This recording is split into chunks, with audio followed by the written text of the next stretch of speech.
Good morning dear students. आज का हम लोगों का टॉपिक्स है प्लास्टर ऑफ पेरिस, जो कि केमिस्ट्री मेटल और नॉन मेटल से रिलेटेड है। केमिस्ट्री मेटल और नॉन मेटल से रिलेटेड है। प्लास्टर ऑफ पेरिस का जो केमिकल फॉर्मूला होता है CaSO4 2 into H2O, और ये जो देख रहे हैं ये आपका है जिप्सम, कैल्शियम सल्फेट के जलयोजित रूप को, कैल्शियम सल्फेट के जलयोजित रूप को जिप्सम कहा जाता है, जिप्सम।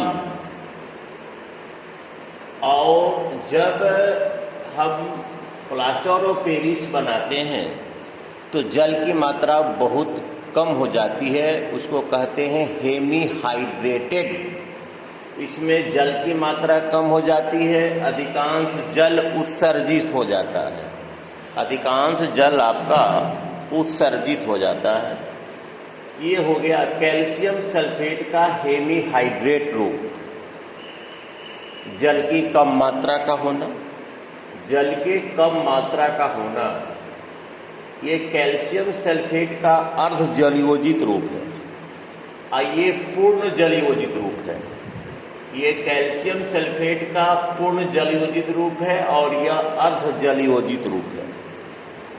तो केमिकल फॉर्मूला इसका होता है CaSO4 2 into H2O।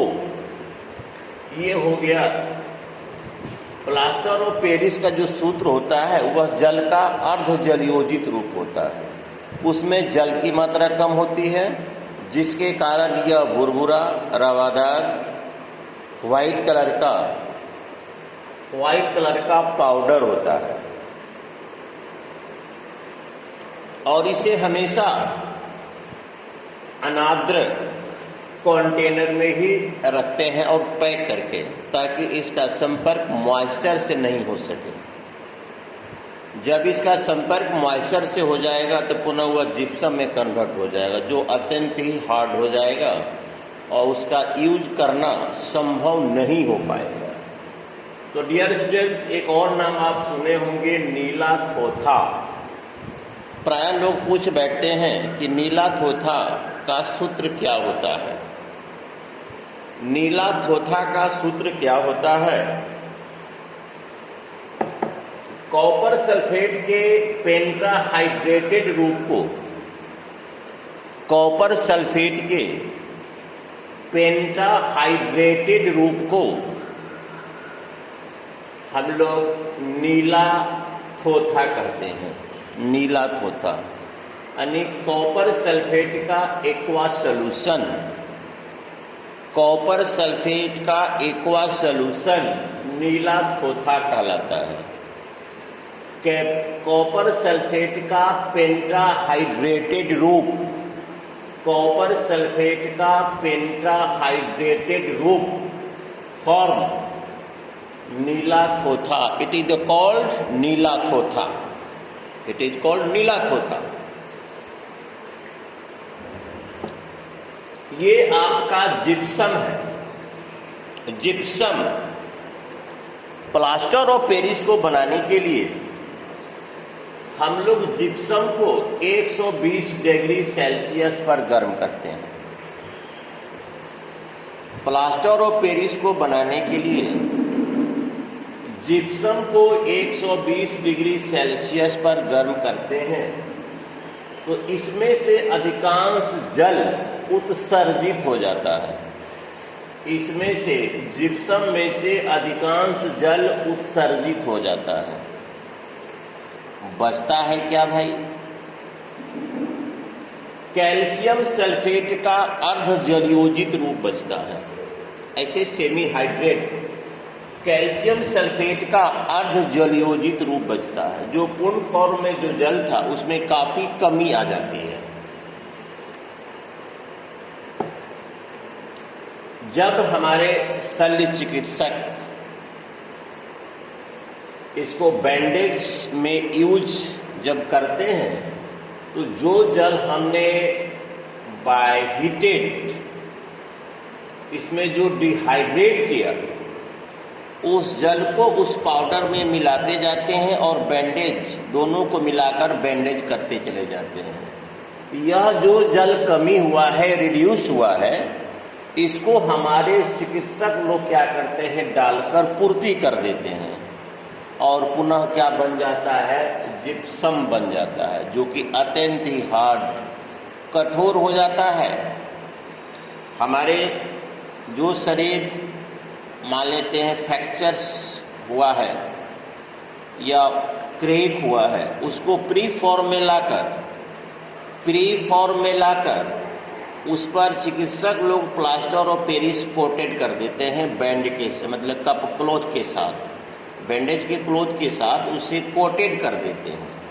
और जैसे उसमें पानी को डालते हैं, जो पानी यहाँ पर डिहाइड्रेटेड हुआ है, जैसे उस पानी को मिलाते हैं तो ये बन जाता है पुनः जिप्सम बन जाता है, जो कि अत्यंत ही कठोर होता है, अत्यंत ही हार्ड होता है। अगर हम जिप्सम को 120 डिग्री सेल्सियस से ज़्यादा गर्म करते हैं, अगर हम जिप्सम को 120 डिग्री सेल्सियस से ज़्यादा गर्म करते हैं, after then which substance is the formed? After then which substance is the formed? Which substance is formed? Which substance is the form? That is called dead burn plastic. अब वह किसी काम के लायक नहीं रह जाएगा। अगर हम जिप्सम को 120 डिग्री सेल्सियस से ज़्यादा हम गर्म कर देंगे और गर्म करने के बाद जो हमारा सब्सटेंस प्राप्त होगा उसको कहते हैं डेड बर्न प्लास्टर, मृत तापित पदार्थ। वह किसी यूज के लायक नहीं रह पाएगा, वह यूजलेस हो जाएगा, वह आपका यूजलेस हो जाएगा। तो प्लास्टर ऑफ पेरिस का भाई क्या यूज है? सर्जरी में यानी शल्य चिकित्सा में, फायर प्रूफ मटेरियल, फायर इसका कोटेड करने के बाद फायर में उसका रेसिस्टेंस किया जा सकता है, फायर का विरोध किया जा सकता है। तीसरा डेकोरेटिव कोटिंग, दीवारों को कलात्मक ढंग से सजाने में आप देखे होंगे बड़े बड़े जो हॉल्स हैं, ऑडिटोरियम्स वगैरह हैं, कि अगर किसी प्रकार का सांस्कृतिक या किसी प्रकार की विषय वस्तु पर आयोजन होता है तो वक्ता के द्वारा जो ध्वनियाँ निकलता है वह पुनः परावर्तन होकर, रिफ्लेक्ट होकर इको साउंड के रूप में नहीं आवे। इसलिए प्लास्टर और पेरिस से उसको कलात्मक आकृति में जहाँ तहाँ ट्रेंगल के आकार का, क्वाड्रिलेटरल के आकार का, सर्कल के आकार का, विभिन्न प्रकार के शेप से क्या करते हैं, विभिन्न प्रकार के शेप को बना देते हैं, जिससे क्या होता है कि अधिकांश साउंड को वह क्या करता है, रिफ्लेक्ट नहीं होने देता है। फॉर्मेशन ऑफ द स्टैचू, मूर्ति को बनाने का मतलब उसका सांचा बनाने में, इसका जो उपयोग होता है उसका सांचा बनाने में होता है। ऐसे बहुत सारे इसके यूज हैं, लेकिन कम से कम 4 यूज तो मस्ट है, आपको याद रखना।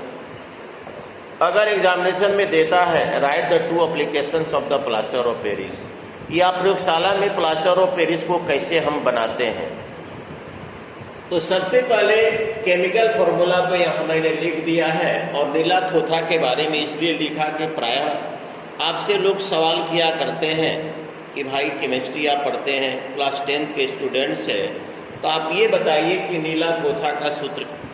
कॉपर सल्फेट नहीं कहेंगे, आपसे डायरेक्ट नीला थोथा के बारे में क्वेश्चन अरेंजमेंट करेंगे। तो नीला थोथा कॉपर सल्फेट नहीं कहेंगे, कॉपर सल्फेट के पेंटाहाइड्रेट रूप को हम लोग नीला थोथा कहते हैं। अगर आपसे पूछा जाए कि कॉपर सल्फेट का सूत्र क्या होता है, तुरंत आप बता दीजिएगा। कॉपर सल्फेट का सूत्र क्या होता है, तुरंत आप बता दीजिएगा। लेकिन यहाँ आपसे पूछा जाता है नीला थोथा, तो नीला थोथा का मतलब ये हो गया copper sulphate pentahydrate. Copper sulphate में पेंटाहाइड्रेट 5 जल के अणु हैं, जल के 5 अणु हैं, उसको कहते हैं पेंटाहाइड्रेट।